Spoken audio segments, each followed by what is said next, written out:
Welcome to दोस्तों ज्ञान campus. आपके अपने यूट्यूब चैनल ज्ञान कैंपस में आपका स्वागत है। जैसा कि दोस्तों हमने पिछले लेक्चर में पढ़ा था पंप और उसके टाइप्स, यूजेस और हमने रेसिप्रोकेटिंग पंप के बारे में पढ़ा था, उसके यूजेस पढ़े थे। अब इस लेक्चर में हम सेंट्रीफ्यूगल पंप और इसके यूजेस पढ़ेंगे। तो और आगे के टॉपिक एयर कंप्रेशर पढ़ेंगे। तो ज़्यादा समय न लेते हुए चलिए शुरू करते हैं। ये electrical fourth semester energy conservation है ऑल ब्रांचेस के लिए। तो चलिए शुरू करते हैं। तो जैसा कि हमने इस लेक्चर में देख रहे हैं सेंट्रीफ्यूगल पंप, अभिकेंद्री पंप। तो ये आप एक डायग्राम देख पा रहे हैं सेंट्रीफ्यूगल पंप का। यहाँ पे सेंट्रीफ्यूगल पंप बना हुआ है, ये देखिए बिल्कुल। इस भाग को इम्पेलर कहते हैं, बाहर वाले भाग को आई यानी सक्शन, ये जो है आई, इसको सक्शन पाइप कहते हैं, जो पाइप को पानी को ऊपर भेजता है। ये केस है हमारा, केसिंग, और ये डिलीवरी पाइप है। सेंट्रीफ्यूगल पंप में जब पानी सक्शन पाइप से इसको ऑपरेट करने से पहले इसके अंदर जो हवा होती है उसे हम बाहर निकाल देते हैं। भाई अगर हवा को नहीं निकालेंगे तो प्रेशर कैसे बनेगा इसमें, इसलिए इसको ऑपरेट यानी चलाने से पहले इसके अंदर थोड़ा सा पानी भर दिया जाता है और हवा ताकि बाहर निकल जाए, फिर इसको ऑपरेट किया जाता है। और जब इसको ऑपरेट किया जाता है तो सक्शन पाइप से पानी ऊपर जाता है और इम्पेलर, ये जो इम्पेलर है ये इसको घुमाता है और इसके केसिंग के कारण इन दोनों के बीच एक प्रेशर बनता है।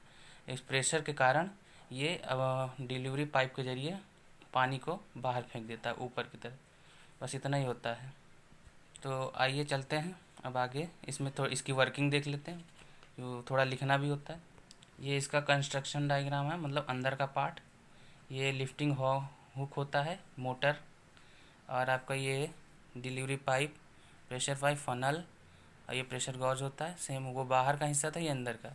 ये ऐसे पानी वानी ऑपरेट होता है, सब यही है, कुछ नहीं है। इसमें सक्शन पाइप, इसमें एक जाली लगी होती है, ये पानी को ऊपर खींचती है, और जो बाहर कचरा वचरा होता है वो उसे बाहर ही रहने देती है। तो जब पानी ऊपर खींचती है तो ये प्रेशर गॉज होता है जो प्रेशर को नापता है, और यहाँ पे फनल द्वारा आपका एक्स्ट्रा प्रेशर बाहर, जो बाहर से हवा ववा लेके खींचता है। तो इसके ज़रिए पानी खींच के ये आपका ऊपर प्रेशर गॉज से होते हुए डिलीवरी पाइप के ज़रिए बाहर निकल जाता है। ये वाल्व होती है, जब ज़्यादा पानी की ज़रूरत नहीं होती हमें तो वाल्व के ज़रिए बंद कर दिया जाता है। आइए इसकी वर्किंग देख लेते हैं। वर्किंग क्या होता है? सेंट्रीफ्यूगल पंप की क्रिया सेंट्रीफ्यूगल फोर्स पर निर्भर करता है। पंप को ऑपरेट करने से पहले इसमें पानी भरा जाता है जिससे इसमें हवा नहीं रहे। देखिए जो बताया वही है, अगर हवा रहेगी तो ऑपरेट होगा ही नहीं, प्रेशर नहीं बनेगा। इसलिए ऑपरेट करने से पहले इसके अंदर थोड़ा सा पानी भर दिया जाता है ताकि उसके अंदर जो हवा हो, एयर हो, बाहर निकल जाए। जब मोटर की सहायता से इम्पेलर को घुमाया जाता है तब इम्पेलर पानी में परिधि की ओर एक दाब शीर्ष उत्पन्न होता है। जब इम्पेलर घूमता है तो उसमें एक दाब शीर्ष उत्पन्न होता है। जैसे जैसे द्रव में आगे की ओर जाता है तब सक्शन पाइप में द्रव ऊपर की ओर बढ़ने लगता है। अब द्रव पानी यानी आगे के बढ़ेगा तो सक्शन पाइप में जो सक्शन पाइप यानी जो हमारा ये वाला हिस्सा है, अगर वो ऊपर गया पानी तो सक्शन पाइप में भी पानी ऊपर तो बढ़ेगा ही ना। तो यही है। आगे क्या है? और केसिंग के आकार के कारण द्रव पर एक दाब लगता है और द्रव डिलीवरी पाइप से बाहर जाना प्रारंभ हो जाता है। बस इतना ही। अब यूजेस देख लेते हैं। इसके यूजेस क्या हैं? Uses of centrifugal pump. इसका प्रयोग हम कहाँ करते हैं? इसका उपयोग द्रव चालित मशीनों जैसे कौन, क्रेन, आपका लिफ्ट, एलिवेटर, बॉयलर में पानी भरने इत्यादि में किया जाता है। ठीक है, आइए आगे देखें। एनर्जी सेविंग टिप्स इन पंप। पंपिंग भाई एनर्जी सेविंग भी हमें बचाना है, तो कौन कैसे बचत होगी देख लेते हैं।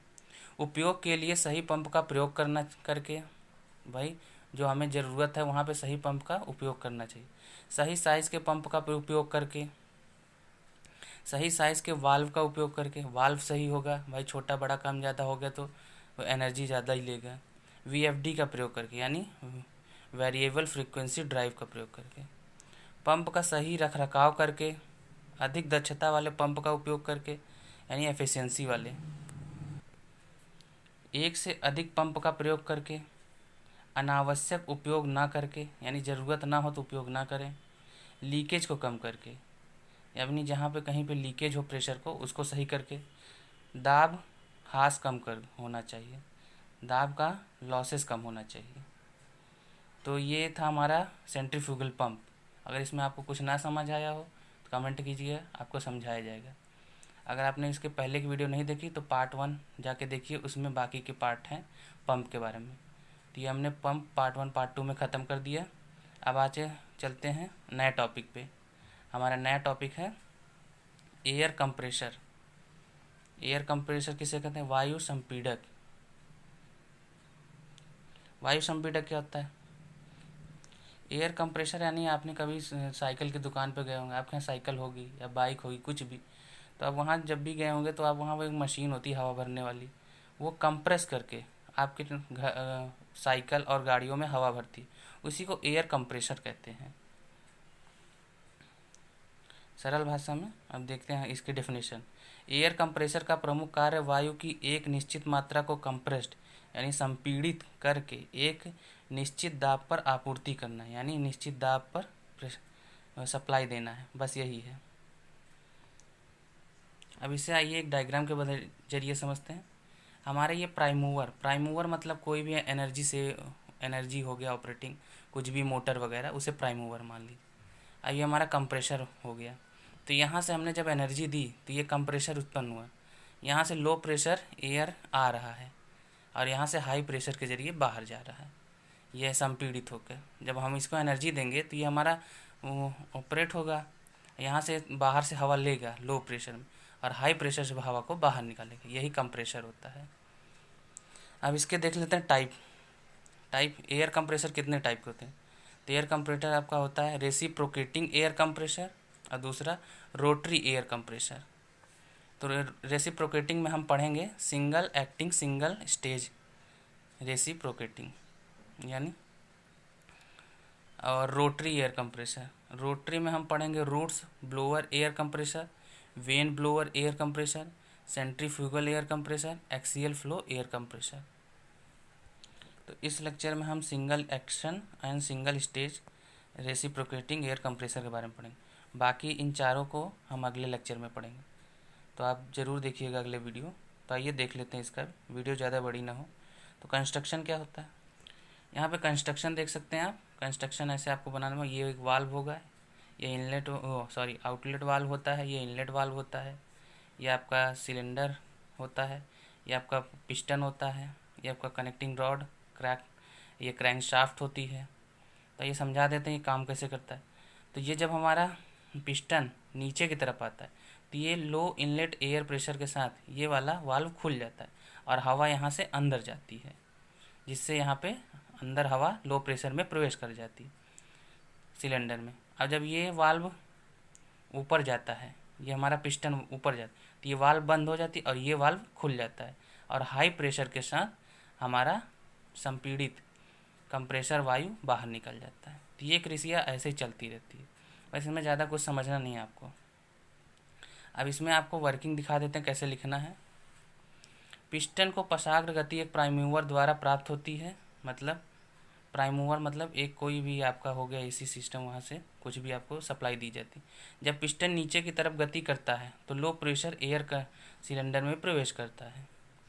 प्रवेश करने के बाद जब पिस्टन ऊपर की गति करता है तथा इस स्थिति में इनलेट वाल्व क्लोज हो जाती है यानी बंद हो जाती है और एक उच्च दाब तक संपीड़ित हो जाती है यानी कंप्रेस्ड हो जाती है, जिससे आउटलेट वाल्व के माध्यम से डिलीवरी पाइप में प्राप्त कर लिया जाता है।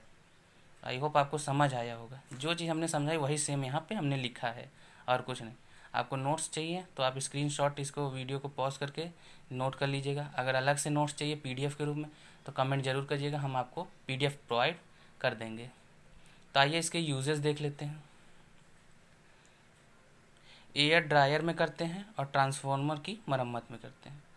तो एयर ड्रायर के रूप में इसका कंप्रेसर वाल्व का यूज़ किया जाता है और ट्रांसफार्मर की मरम्मत, जैसे आपने कहीं भी देखा, आपने अगर नहीं देखा तो पावर हाउस वगैरह में ट्रांसफार्मर की मरम्मत में इसका यूज़ किया जाता है। बड़े बड़े पावर हाउस में वहाँ पे साइड में कंप्रेसर के रूप में लगाए जाते हैं।